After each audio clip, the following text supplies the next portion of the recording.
Hello student, last class में आपने पढ़ा है। लास्ट क्लास में आपको पढ़ाया गया है अमोनाइट्रिक अम्ल के साथ अभिक्रिया पढ़ाया गया है जेडेन का। आज हम लोग फॉस्फिन गैस बनाने की प्रयोगशाला विधि पढ़ते हैं। प्रयोगशाला विधि में सबसे पहले देख लीजिए, यह फ्लास्क है। फ्लास्क में कुछ सफ़ेद फास्फोरस के टुकड़े रख दिए जाते हैं और इससे पहले ये इसमें टॉप में दो नली लगी है। एक निकास नली, इसे निकास नली कहते हैं, एक बाहर की ओर नली होता है। तो सबसे पहले इसमें क्या करते हैं, CO2 गैस या कोल गैस या तेल गैस भेजते हैं। तो भेजने से यह होता है कि इसमें से वायु का विस्थापन हो जाता है। यदि वायु का विस्थापन नहीं करते हैं तो क्या होता है कि यह सफ़ेद फास्फोरस में आग लग जाती है और विस्फोटक हो जाता है। तो इसे रोकने के लिए क्या करते हैं, इसमें कार्बन डाइऑक्साइड या कोल गैस या तेल गैस प्रवाहित करते हैं।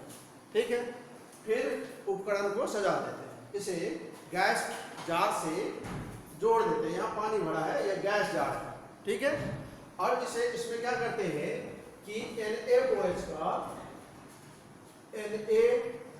का विलयन डालते हैं। OH विलयन सॉल्यूशन है, सोडियम हाइड्रोक्साइड का विलयन डालते हैं और इसे गर्म करते हैं। तो गर्म करने पर फॉस्फिन गैस बनती है और फास्फोरस डाइहाइड्राइड बनती है। तो फॉस्फेट PH3 और P2H4 फास्फोरस डाइहाइड्राइड गैस बनती है, जो अधो विस्थापन द्वारा कहाँ एकत्रित होती है, गैस जार में एकत्रित होती है ना। गैस जार में एकत्रित होती है, गैस जार में एकत्रित होती है। तो इसे अब देखिए, यहाँ पर यदि PH3 गैस को निकलने दिया जाए तो यह वायु में जलने लगता है ना। यह वायु में क्या होता है, जलने लगता है।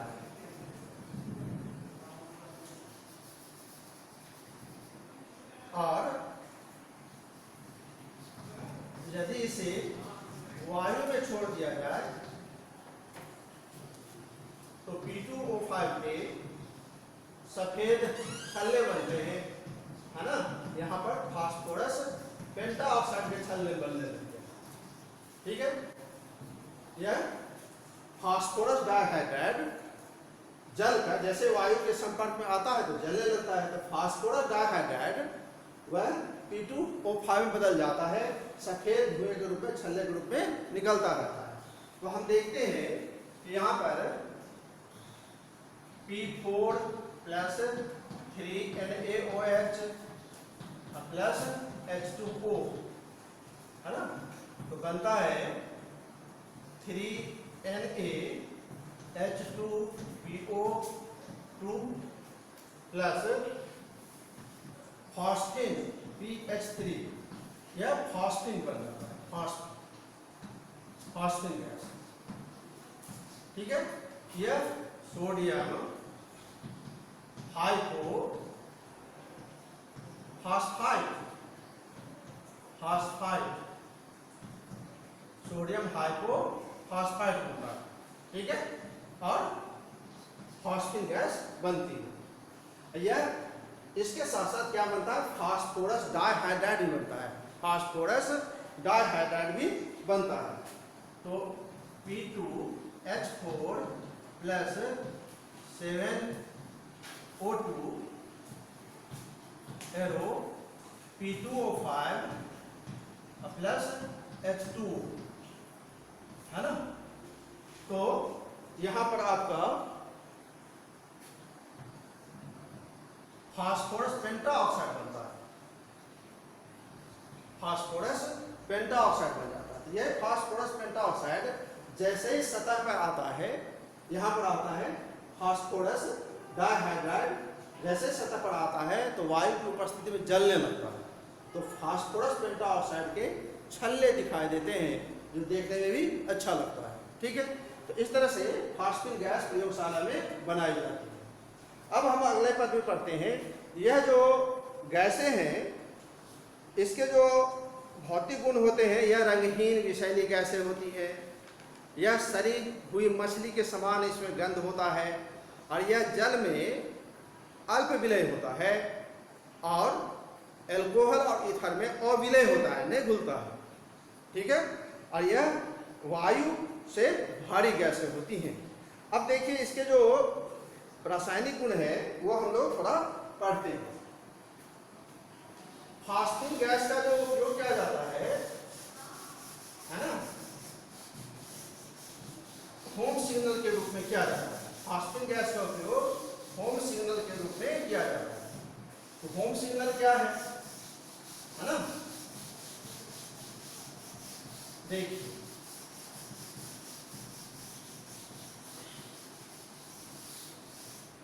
फास्फिन गैस का उपयोग होम सिग्नल के रूप में किया जाता है। यहाँ होम सिग्नल क्या है, तो समुद्र में जो जहाज चलती हैं तो उसमें क्या होता है कि कभी कभी आपात स्थिति आ जाती है तो सूचना देने के लिए कुछ नहीं होता, तो वहाँ पर क्या करते हैं, टीन के बक्से में है ना, उसमें कैल्शियम कार्बाइड और कैल्शियम फास्फाइड भर दिया जाता है। क्या क्या भर दिया जाता है, कैल्शियम कार्बाइड और कैल्शियम फास्फाइड भर दिया जाता है, और उसमें थोड़ा सा छेद कर दी जाती है। जैसे आपात स्थिति होता है तो उसे क्या करते हैं, समुद्र में छोड़ देते हैं, गिरा देते हैं। तो जैसे ही कैल्शियम कार्बाइड जल के साथ अभिक्रिया करता है तो एसिटिलीन गैस बनती है, और जैसे ही कैल्शियम फास्फाइड जल के साथ क्रिया करता है तो क्या बनता है, उसमें फास्फिन गैस बनती है। जैसे ही फास्फिन गैस बनती है वो वायु के संपर्क में आता है, एसिटिलीन के संपर्क में आता है, एसिटिलीन वायु के संपर्क में आता है, तो वह जल, चूंकि जल मिल रहा है, समुद्री जल मिल रहा है ना, तो आग लग जाती है। तो आग लगने के कारण दूर से ही दिखाई देता है, इसीलिए फास्फिन गैस का जो उपयोग किया जाता है होम सिग्नल के रूप में किया जाता है। फास्फिन गैस का उपयोग,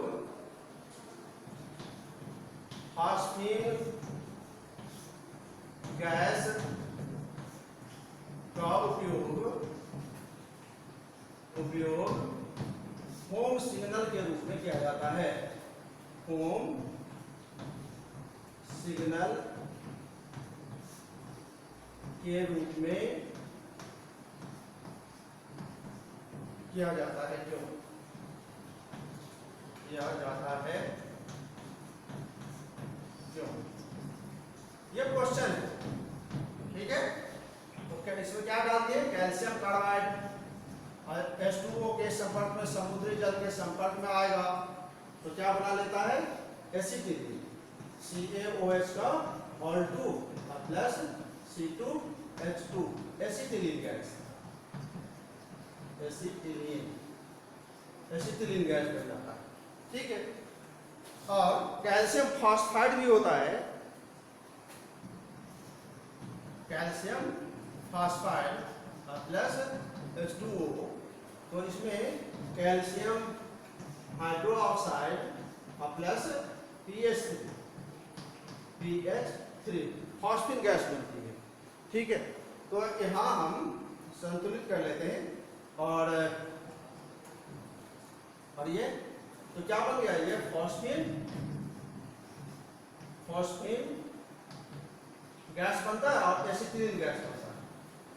जैसे ही यह गैस ऊपर आता है तो जलने लगता, आग लग जाती है, इसीलिए फास्फिन गैस का उपयोग होम सिग्नल के रूप में किया जाता है। अब जो हम लोग कुछ इंपॉर्टेंट टॉपिक पढ़ रहे हैं, यह इंपॉर्टेंट टॉपिक है फास्फोरस के ऑक्सी अम्ल। अब देखिए इसमें फास्फोरस के ऑक्सी अम्ल प्रायः बोर्ड में भी पूछता है, क्वेश्चन आता रहता है। तो बहुत आसान है, ध्यानपूर्वक देखेंगे तो आपको पता चलेगा। फास्फोरस के ऑक्सी अम्ल, फास्फोरस के ऑक्सी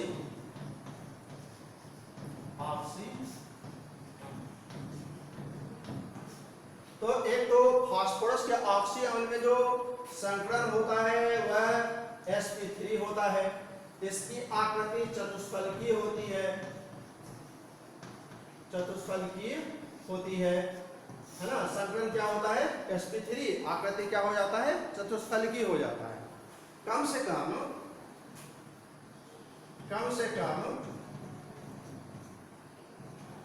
एक p डबल बॉन्ड O रहता है और p सिंगल बॉन्ड OH रहता है, कम से कम कितना रहता है। और फास्फोरस के अंतिम कोर से 5 इलेक्ट्रॉन होते हैं, तो यह 5 बंध बनाने की क्षमता रखता है, 5 बॉन्ड बनता है, तो ऑक्सीजन के साथ डबल बॉन्ड बन जाता है। तो इसके कुछ नियम है जो हमें समझना होता है ना। अब देखिए पहला ये जो नियम है, p सिंगल बॉन्ड OH आयनित होता है, आयनित होता है, यह क्षारकता प्रदर्शित करता है, क्षारकता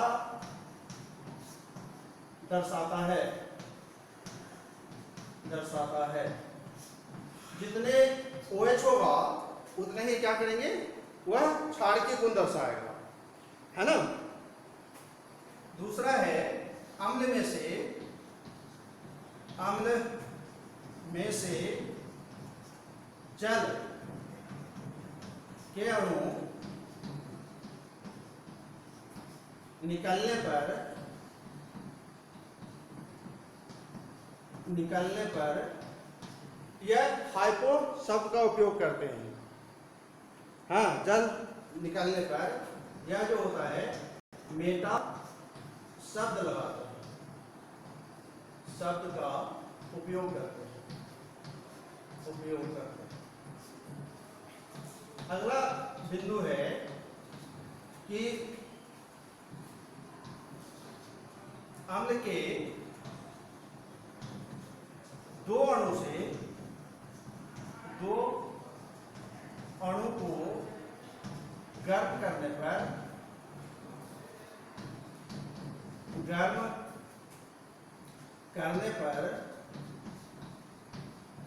जल के एक अणु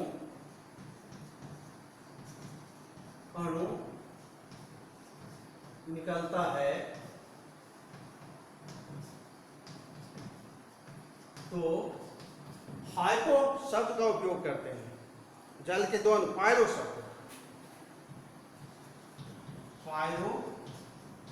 शब्द का उपयोग करते हैं, ये याद रखिए, उपयोग करते हैं। अब जल से ऑक्सीजन निकल जाता है,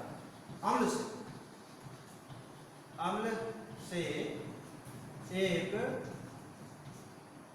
O परमाणु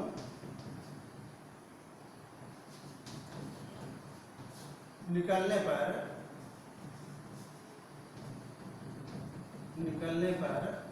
हाइपो शब्द का उपयोग करते हैं, है ना। तो अम्ल से एक ऑक्सीजन निकल जाता है, तो देखिए जितने फास्फोरस के ऑक्सीजन अम्ल में से OH रहेगा या आयनित होता है, यह क्षारकता निर्धारित करता है। यदि 2 है तो 2 क्षारकीय कहेंगे, 1 है तो 1 क्षारकीय कहेंगे। अम्ल में से जल के अणु निकल जाता है, एक अणु निकलता है, तो मेटा शब्द का उपयोग करते हैं। मेटा शब्द जो होता है, मेटा जो होता है वो बहुलक है, एकलक नहीं है। जल के 2 अणु से को गर्म करते हैं, तो जल के एक अणु, अम्ल के 2 अणु को गर्म करते हैं तो जल के एक अणु निकलता है, तो उसके आगे हम पायरो शब्द का उपयोग कर देते हैं।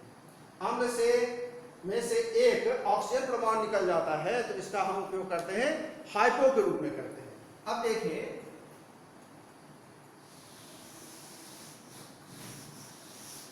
तो ये जो लास्ट के जो हम ये 4 बिंदु लिख रहे हैं, यह बहुत आवश्यक है, ये ध्यान में है, तो आपको याद करने की आवश्यकता नहीं है, आप तुरंत बना लोगे।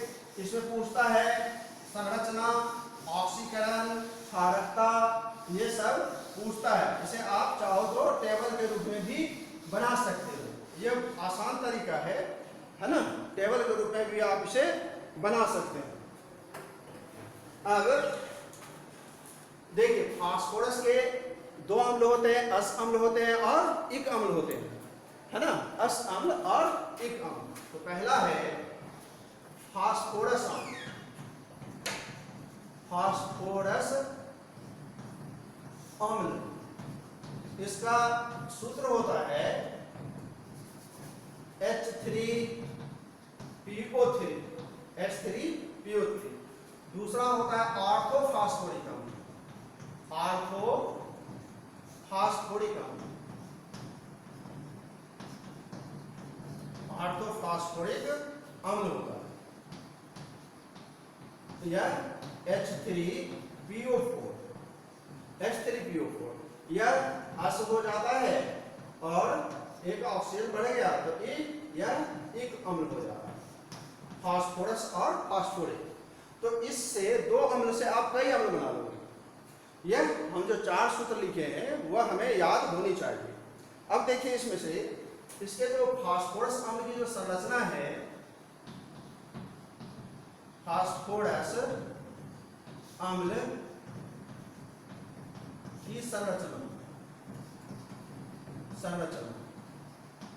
तो फास्फोरस अम्ल का सूत्र होता है H3PO3। बहुत आसान है, आप ध्यान से देखो। तो यह P है, हम बताए थे कम से कम एक ऑक्सीजन होता है और एक OH समूह होता है। अब इसमें से देखिए एक P निकल गया, 2 ऑक्सीजन निकल गया और एक हाइड्रोजन निकल गया। अब क्या बच गया आपके पास में? कितने हाइड्रोजन बच गए? 2 हाइड्रोजन बच गए। तो इसको आप ऐसे करेंगे OH और यहां पर क्या करेंगे? H लगा देंगे तो बन गया H3PO3 बन गया। तो ये इसकी आकृति कैसा लग रहा है आपको? चतुष्फलकी लग रहा है, 4 फलक हो रहे हैं ना, यह आकृति क्या हो जाएगा? चतुष्फलकी हो जाएगा। इसमें कितने OH है? तो 2 OH है, तो यह हो जाएगा आपका द्विक्षारकीय, द्विक्षारकीय। ठीक। अब इसके जो ऑक्सीकरण हो जाएंगे, ऑक्सीकरण P की ऑक्सीकरण संख्या, ऑक्सीकरण संख्या, इसको संख्या बहुत आसान है, निकाल सकते हैं। अब देखिए कैसे निकालते हैं। आप एक चीज H3PO3 ये फास्फोरस का निकाला, इसको S मान लें, हाइड्रोजन का 1 है इंटू 3, अब प्लस P को मान लिए X, अब प्लस ऑक्सीजन का होता है -2 इंटू 3 इक्वल टू 0। तो 3 plus X minus 6 equal to 0, तो X इक्वल टू हो जाएगा +3, है ना। X का क्या हो जाएगा? +3 हो जाएगा। तो फास्फोरस की ऑक्सीकरण संख्या क्या हो जाएगा? +3। तो इसके संरचना हो गए, यह सूत्र हो गए, यह क्षारकता दर्शाता है, यह ऑक्सीकरण संख्या दर्शाता है। ठीक है। अब हम लोग देखते हैं, अब दूसरा सूत्र पर चलते, इसी में चलते हैं दूसरा सूत्र। अब 2 अम्ल ले लेते हैं, इसमें से 2 अम्ल हम लोग लेते हैं, plus P double bond O HO और OH और H। इनमें से क्या करेंगे? जल के अणु को निकाल देंगे। क्या करेंगे? जल के अणु को, इधर से H ले लेंगे, इधर से H2O ले लेंगे, OH ले लेंगे, या इधर से OH ले लेंगे, इधर से OH ले लेंगे। तो जब 2 अम्ल में से जल के अणु निकलता है तो क्या बन जाएगा? तो यहाँ -H2O निकल गया, तो इसे पायरो शब्द लगा देते हैं। देखिए कितना आसान, डबल बॉन्ड OH और OH, P double bond O और यह H और यह OH, यह ऑक्सीजन से जोड़ दिए, हुआ ना। P double bond O H हो गया, यह H OH, यहाँ से जल के अणु निकल गया, सेम आई इधर बनता है, ये ऑक्सीजन एक बच जाता है, इसे कहेंगे, क्या नाम है इसका? फास्फोरस अम्ल। तो फास्फोरस अम्ल से क्या बन जाएगा? पायरोफॉस्फोरस अम्ल, है ना। इसे क्या कहेंगे? पायरोफॉस्फोरस अम्ल, पायरोफॉस्फोरस अम्ल, फास्फोरस अम्ल। तो पायरोफॉस्फोरस अम्ल में इसमें देखो सूत्र कैसे बनाएंगे, कितने हाइड्रोजन हो गए, 1 2 3 4, तो H4 कर दीजिए। P कितने हैं, तो 1 2, ऑक्सीजन कितने हैं, तो 1 2 3 4 5 ऑक्सीजन, ठीक है। कितने OH है, तो 2 OH है, तो यह क्या हो जाएगा, क्षारकता 2, क्षारकता 2 हो जाएगा, क्षारकता क्या हो जाएगा 2। तो P की ऑक्सीकरण संख्या जो हो जाएगा आपका यह 5 हो जाएगा, 5 दूनी 10 और 10 में से 4 जाएगा 6 और ये +3 हो जाएगा, जिसकी ऑक्सीकरण संख्या क्या हो जाएगा +3 हो जाएगा, ठीक है। तो इस तरह से कितने, ये दूसरा आपके अम्ल बन गए, है ना। पहला तो हो गया आपका फास्फोरस अम्ल जो पढ़ चुके हैं, इसी अम्ल से बनाया है दूसरा अम्ल पायरोफॉस्फोरस अम्ल बनाया है, ठीक है। अब हम लोग इसमें से क्या करेंगे, यदि हम ऑक्सीजन को निकाल देते हैं, तो ऑक्सीजन को निकाल देते हैं तो हाइपो बन जाता है, ठीक है।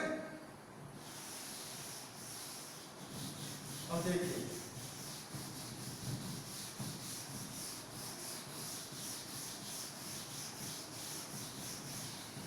फास्फोरस अम्ल का ही पद है, तीसरा है, तो फास्फोरस अम्ल का P double bond O single bond OH और सिंगल बॉन्ड OH और सिंगल बॉन्ड H, इनमें से क्या करेंगे, एक ऑक्सीजन का निकालेंगे, इनमें से निकालना है, यहाँ नहीं निकालना, यहाँ की बंद है, यह बंद प्रबल होता है, ठीक है। तो यहाँ से निकालेंगे तो हो जाएगा हाइपो, इसका नाम क्या हो जाएगा हाइपो।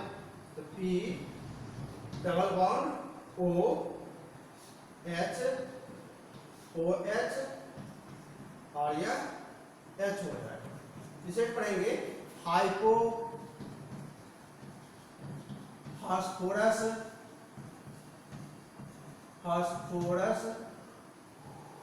अम्ल। यह आपके तीसरे अम्ल हो गए, फास्फोरस अम्ल से कितने अम्ल बन गए आपको।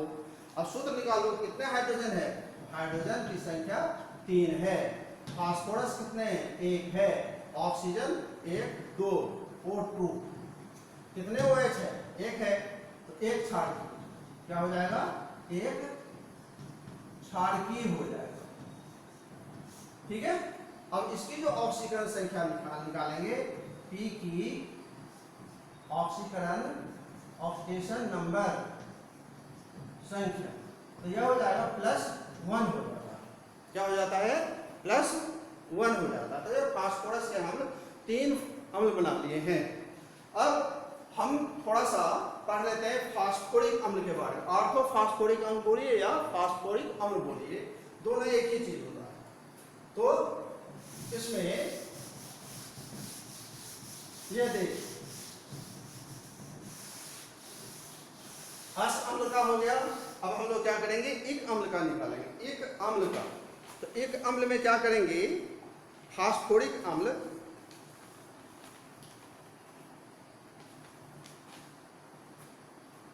दूसरा है फास्फोरिक अम्ल,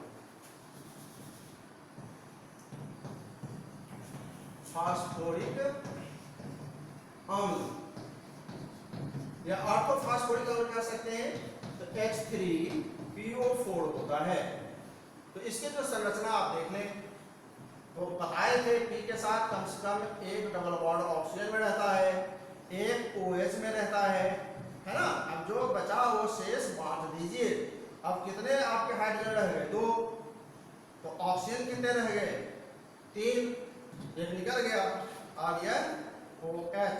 यहाँ ध्यान रखें OH लिखेंगे, HO नहीं लिखेंगे। यदि HO लिखते हैं तो यह आपका गलत हो जाएगा, क्योंकि ऑक्सीजन की संयोजकता 2 होती है।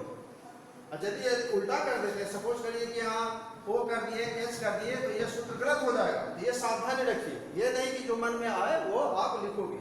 तो हमको क्या करना पड़ेगा, यहाँ पर ये करना पड़ेगा कि OH लिखेंगे, OH, फिर ऑक्सीजन की संयोजकता 2 हो जाती है, एक इधर हाइड्रोजन के साथ और एक इस बंध के साथ। और बता चुके हैं फास्फोरस के अंतिम कोण से 5 इलेक्ट्रॉन होते हैं, तो 2 बंध यहाँ है 3 4 5 बॉन्ड होते हैं। तो यह कितने OH है? तो यह